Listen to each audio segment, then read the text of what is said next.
Welcome to Mo Academy. Welcome to another day of learning React.js with us.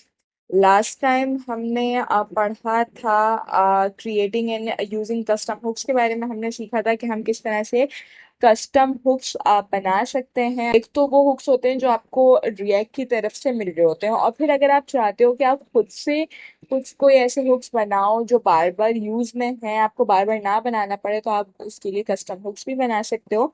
आज का जो हमारा topic है वो है रूल्स ऑफ हुक्स, और आपकी बेस्ट प्रैक्टिसेस जो हैं वो हम देखेंगे।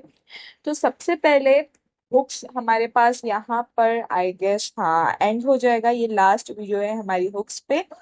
तो ये बहुत इंपॉर्टेंट है इस चीज को समझना कि हुक्स के बनाने के और हुक्स को यूज करने के क्या रूल्स होते हैं। देखो, हुक्स में सबसे पहले रूल क्या होता है कि आपने हमेशा हुक को टॉप लेवल पे कॉल करना होता है। ऐसा नहीं है कि यहाँ पर अगर मेरे पास कोई इफ की कंडीशन लगी हुई है, या आपके पास कोई लूप है यहाँ पर, या कोई नेस्टेड लूप चलाया हुआ है आपने, तो आप उसके अंदर कॉल कर लो। इस तरह आप नहीं कर सकते हो जिस तरह अभी यहाँ पर मैंने इफ कंडीशन के अंदर कॉल कर लिया। तो ये इसका ठीक तरीका नहीं है। आपने इसको हमेशा हमेशा ये चीज याद रखनी है, जहां पर आपका कंपोनेंट स्टार्ट होगा आपने वहां पर इसको कॉल करना है। उसकी रीजन ये होती है कि रिएक्ट हुक को सेम ऑर्डर में रेंडर कर रहा होता है, सेम ऑर्डर में उसको ट्रैक कर रहा होता है। अगर आप उसको इफ कंडीशन में या किसी भी लूप में रख देते हो, किसी भी नेस्टेड लूप में रख देते हो, तो ऑब्वियसली उसका ऑर्डर चेंज हो जाता है। तो इस तरह रिएक्ट कंफ्यूज हो जाता है। इसके लिए आपको हमेशा क्या करना होता है कि आपने हमेशा इसको रखना है टॉप ऑफ द कंपोनेंट में, ठीक है।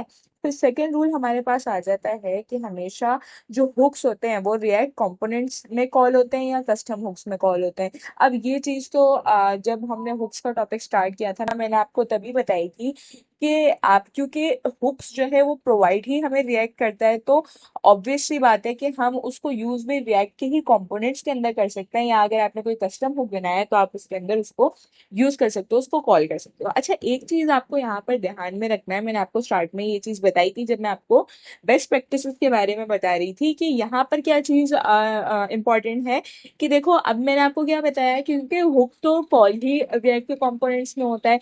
अब उसके लिए क्या चीज है कि अब रिएक्ट आइडेंटिफाई आपको मालूम है किस तरह करता है कंपोनेंट्स को। मैंने आपको बताया था कंपोनेंट्स हमेशा पास्कल केस में लिखे जाते हैं। तो कभी अगर आपसे मिस्टेक भी हो जाए, क्योंकि अक्सर इंसान भूल जाता है, जिस तरह मैं भी अगर कभी कंपोनेंट्स बना रही होती हूँ जहन से निकल जाता है, लेकिन ये चीज आपको याद रखनी है।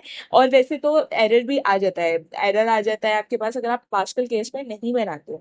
तो कंपोनेंट्स को आपने याद रखना है कि हमेशा पास्कल केस में लिखना है। हर वर्ड जो है ना वो कैपिटल लेटर से स्टार्ट होता है। ये चीज आपको याद रखनी है, ठीक है, ताकि रिएक्ट तभी उस कंपोनेंट को आइडेंटिफाई करेगा एज अ कंपोनेंट। भाई रिएक्ट कंपोनेंट है, ये रिएक्ट इसी तरह पहचानता है कि अगर आपने उसको पास्कल केस में लिखा हुआ होता है, ठीक है।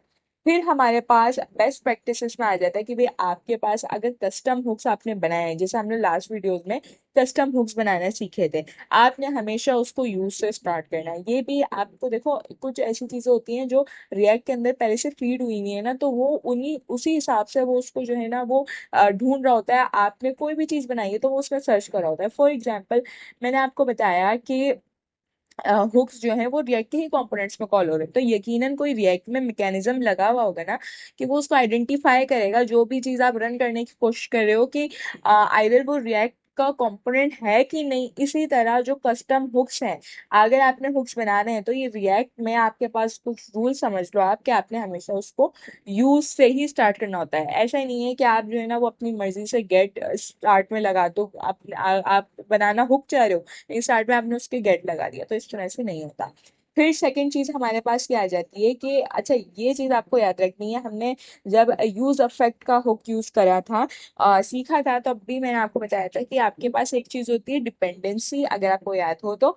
डिपेंडेंसी में आपने ये चीज याद रखनी है कि डिपेंडेंसी कभी भी आपको जो है ना वो खाली नहीं छोड़नी। असल में होता ये है कि वो एरर एज सच नहीं दे शायद आपको, लेकिन आपके पास मिसिंग डिपेंडेंसी से बग्स कॉज हो सकते हैं। तो आपको जो है वो सेफ साइड पे रह के डिपेंडेंसी दे देनी चाहिए। जो वेरिएबल्स में, जिस वेरिएबल में आपका इफेक्ट, आप चाहते हो कि आपका इफेक्ट उस वेरिएबल की वैल्यू पे डिपेंड करे, तो आप लाजमी वहां पर डिपेंडेंसी में उसको मेंशन करो। एक और बेस्ट प्रैक्टिस जो मेरे जहन में आ रही है और मैंने यहाँ पर मेंशन नहीं करी है, वो ये है कि अच्छा देखो, यहाँ पर जिस तरह से से अब आप देखो, हम लोग, मैंने आपको बताया था कि आपके पास ये जो चीज़ है ना, ये फंक्शन है, ये चीज़ हम यूज़ कर रहे हैं, इतना आपको अब आइडिया हो जाना चाहिए कि भाई ये चीज़ जो है हम यूज़ करते हैं, ये फंक्शन होता है, ये इस वेरिएबल में, मतलब इस स्टेट में बेसिकली जो भी चीज़ होती है उसको अपडेट, उसको मॉडिफाई करने के लिए यूज़ करते हैं। तो मतलब क्या कि ये जब चीज़ है आपके पास तो आप खुद से update,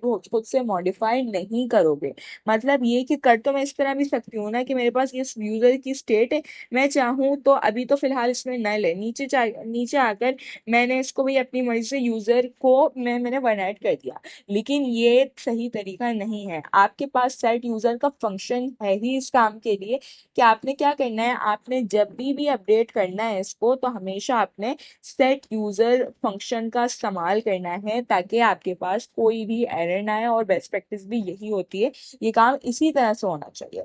so that was it for today's lecture. I hope के हुक्स में जितने भी टॉपिक्स पढ़े हैं, जितने भी हुक्स हमने पढ़े हैं, वो आपको अच्छे से समझ में आए होंगे। और हमने अभी तक यूज अफेक्ट पढ़ा था, यूज रेफ पढ़ा था, यूज स्टेट पढ़ा था, यूज कॉन्टेक्स्ट, तो हमने 3-4 हुक्स पढ़े हैं जो मेजर हुक्स हैं हमारे पास रिएक्ट में। मतलब ये वो हुक्स हैं जो मोस्टली यूज होते हैं हमारे पास। तो आई होप आपको ये चीजें अच्छे से समझ में आई होंगी। हुक्स का टॉपिक आई गेस यहाँ पर खत्म है। नीचे हैं कुछ हुक्स, लेकिन ये कि हुक्स की जो बेसिक कह सकते हैं, जो बेसिक हुक्स हैं वो हमने कवर कर लिए हैं, और हुक्स की रूल्स और बेस्ट प्रैक्टिसेस भी हमने आज देख ली हैं, ताकि आप जब भी हुक्स को यूज करो या बनाओ तो आपको ये चीजें आपके जहन में होनी चाहिए। आई होप आपको आज का लेक्चर अच्छा लगा होगा। कोई भी कंफ्यूजन हो, कोई भी आपको सजेशन हो, कोई फीडबैक देना हो, तो आप कमेंट सेक्शन में दे सकते हो। ये नोट्स और कोई भी जो कोड होता है वो आपको हमारे गिटहब लिंक पर नीचे जो डिस्क्रिप्शन बॉक्स में मेंशन है वहां पर मिल जाएगा। नेक्स्ट आने वाले लेक्चर्स को नेक्स्ट आने वाली वीडियोस में ही इंशाल्लाह कवर करेंगे। तब तक के लिए टेक केयर एंड अल्लाह हाफिज।